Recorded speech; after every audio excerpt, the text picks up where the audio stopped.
ഇന്ന് നമ്മളൊരു ടിപ്പാണ് കാണാൻ പോകുന്നത്. കാരണം ഇതിൽ നിന്ന് കുറച്ച് എനിക്ക് ഇന്ന് കുറച്ച് മുരിക്കാനെ കിട്ടിയിട്ടുണ്ട്. നമ്മളിത് ഒരുപാട് ഇന്ന് ഇങ്ങനെ കൈകൊണ്ട് എടുക്കുകയാണെങ്കിൽ ഒരുപാട് പ്രയാസമാണ്. നമ്മൾ കുറേ സമയം എടുക്കും ഇത് ചെയ്തെടുക്കാനായിട്ട്. ഞാനൊരു ടിപ്പ് കാണിച്ചു തരുന്നത്. അപ്പോൾ എല്ലാവർക്കും അറിയായിരിക്കും, എന്നാലും അറിവിടാത്തവർക്ക് വേണ്ടിയിട്ടാണ് ഇത്. ഞാൻ ഇന്നലെ കിട്ടിയതിന് ഒരു പേപ്പറിലാക്കി വെച്ചിരുന്നു. അപ്പം ആദ്യം ഇതിന് ഒന്ന് കുടയാം. കുടഞ്ഞെടുക്കാം.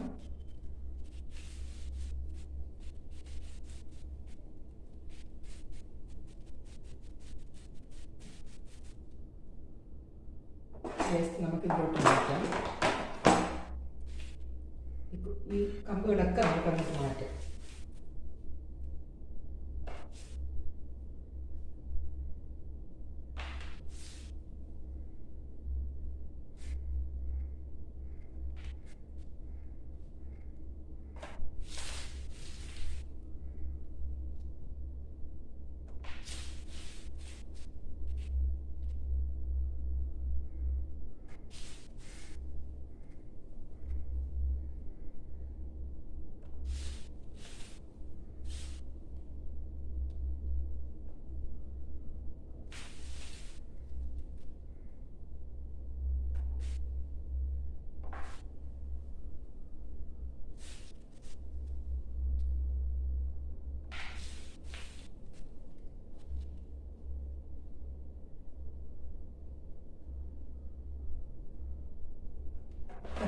ഞാൻ ഇത്രയും കമ്പ് ആദ്യം ഫസ്റ്റ് സ്റ്റെപ്പാണ് ഇത്.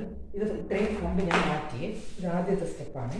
ഈ വലിയ വലിയ കമ്പുകൾ, നമ്മൾ കൈ കിട്ടുന്ന വലിയ കമ്പുകളൊക്കെ ഒന്ന് എടുത്ത് മാറ്റാം.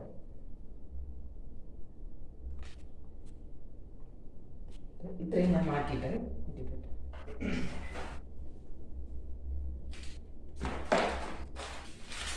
ഇനി ചെയ്യേണ്ടത് ഇതിനെ നമ്മൾ ഈ മുറത്തിലേക്ക് മാറ്റിയിട്ട്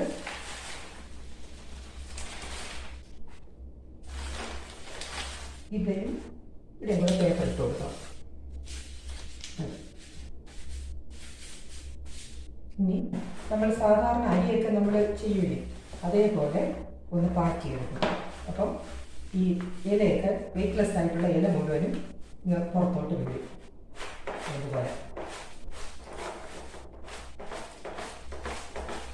ഈ പേപ്പർ നമ്മൾ ഇട്ടതെന്ന് വെച്ചാൽ അവിടെ വീണ് അതിൽ ഇല വീഴാൻ വേണ്ടി നമ്മുടെ പേപ്പർ നമ്മൾ ഇട്ടത് എളുപ്പമാണ് കേട്ടോ. ഇത്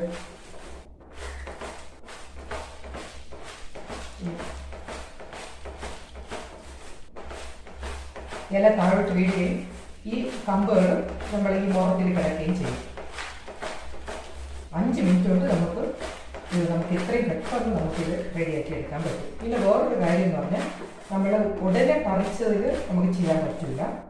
നമ്മളിപ്പോൾ ഉടനെ പറിച്ചു കൊണ്ടുവരുന്ന അതാണെങ്കിൽ പറ്റില്ല. ഇതിപ്പോൾ നമ്മളൊരു വൈകിട്ടൊക്കെ പറിച്ചിട്ട് ഈ ഇല ഇതുപോലെ ഒരു ന്യൂസ് പേപ്പറിലാക്കി വെച്ചിരുന്നാൽ രാവിലെ ആകുമ്പോൾ കുറേ ഏകദേശം തൊഴിഞ്ഞിരിക്കും. ഞാൻ ഇപ്പോൾ കാണിച്ചില്ല, അതുപോലെ തൊഴിഞ്ഞിരിക്കും. അപ്പോൾ പിന്നെ വളരെ ഈസിയാണ്. ഇതുപോലെ നമ്മൾ വലിയ കമ്പ് തട്ടി മാറ്റിയിട്ട് ഇതേപോലെ ഒന്ന് എടുത്താൽ പെട്ടെന്ന് കാര്യം കഴിയും. ഇപ്പം തന്നെ ഒരു ബാക്കിലോട്ട് മാറിയിട്ടുണ്ട്, കാണാമല്ലോ. കണ്ടോ, ഈ വലിയ കമ്പുകളൊക്കെ ഇങ്ങോട്ട് മാറിയിട്ടുണ്ട്. ഇനി ഇതിൻ്റെ ഫ്രണ്ടിലോട്ട് ഇലയാണ് കിടക്കുന്നത്.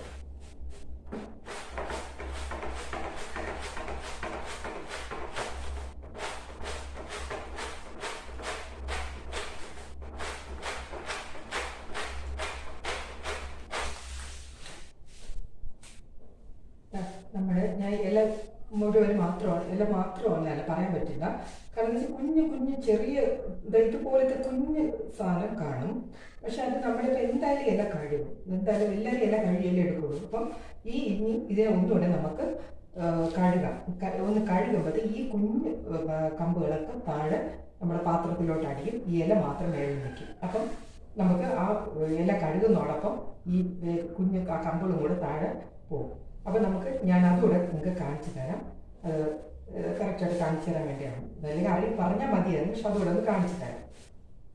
കുറച്ച് വെള്ളം എടുത്ത് വെച്ചിട്ടുണ്ട്. ഞാൻ ഇതിലേക്ക് കഴുകാൻ പോവാണ്.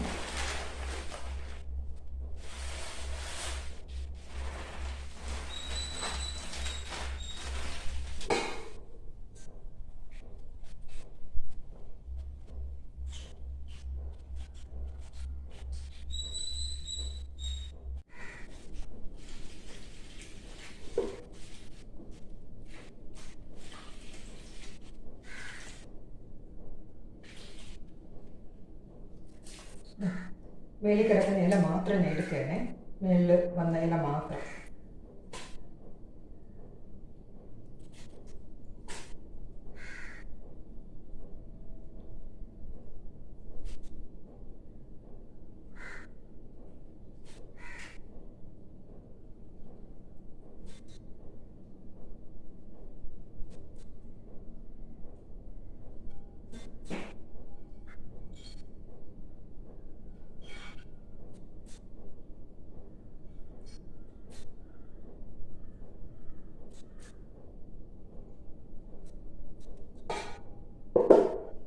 കാണാമല്ലോ, ഇതിൻ്റെ അടിയിൽ ചെറിയ ചെറിയ കമ്പുകളെല്ലാം കാണാമല്ലോ. ഞാൻ എടുത്ത് കാണിച്ചിട്ട് ഇത്രയും കമ്പുകൾ അടിഞ്ഞ് കൂടിയിട്ടുണ്ട്. ഇതിപ്പോൾ ഒരു സ്റ്റെപ്പ് ഞാൻ കഴിയതേ ഉള്ളൂ. ഇപ്പം ഇത്രയും കിട്ടിയിട്ടുണ്ട്. ഇനി ഞാൻ ഒരു പ്രാവശ്യം കൂടെ കഴിയുമ്പോൾ ഇതിൽ ഏകദേശം ഒന്ന് പോരും. അപ്പോൾ ഇതാണ് കഴുകുന്നതോടൊപ്പം തന്നെ നമുക്ക് ബാക്കി വേസ്റ്റ് നമുക്ക് മാറ്റാൻ പറ്റുന്ന ഒരു ടിപ്പ്.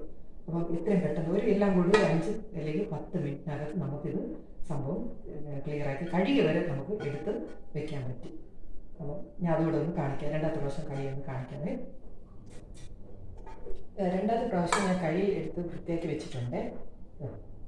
ഇത് ഒരു ദിവസത്തെ ജോലിയാണ്. നമ്മൾ ഒരു 10 മിനിറ്റ് കൊണ്ട് കഴുകി വരെ എടുത്തത്. ഇത് എല്ലാവർക്കും ഇഷ്ടപ്പെടുകയാണെങ്കിൽ ഒന്ന് എല്ലാവർക്കും ഷെയർ ചെയ്ത് കൊടുക്കുക, ലൈക്ക് ചെയ്യുക. ഞാൻ ഈ പ്ലാറ്റ്ഫോമിൽ ആദ്യമായിട്ടാണ്. എൻ്റെ ചാനൽ എല്ലാവരും ഒന്ന് സബ്സ്ക്രൈബ് ചെയ്യുക. Thank you. കൂട്ടുകാരെ, നേരത്തെ നമ്മൾ വൃത്തിയാക്കിയില്ലേ, ആ ഇതുകൊണ്ട് ഉണ്ടാക്കിയ തോരനാണ് കേട്ടോ. അതിൽ കുത്തൊന്നുമില്ല, നല്ല വൃത്തിയായിട്ട് ഇരിപ്പുണ്ട് കേട്ടോ. ഇതാണ് ഒരു ടിപ്പാണിത്. അപ്പം എല്ലാവരും ഒന്ന് പരീക്ഷിക്കാം. Okay, thank you for watching.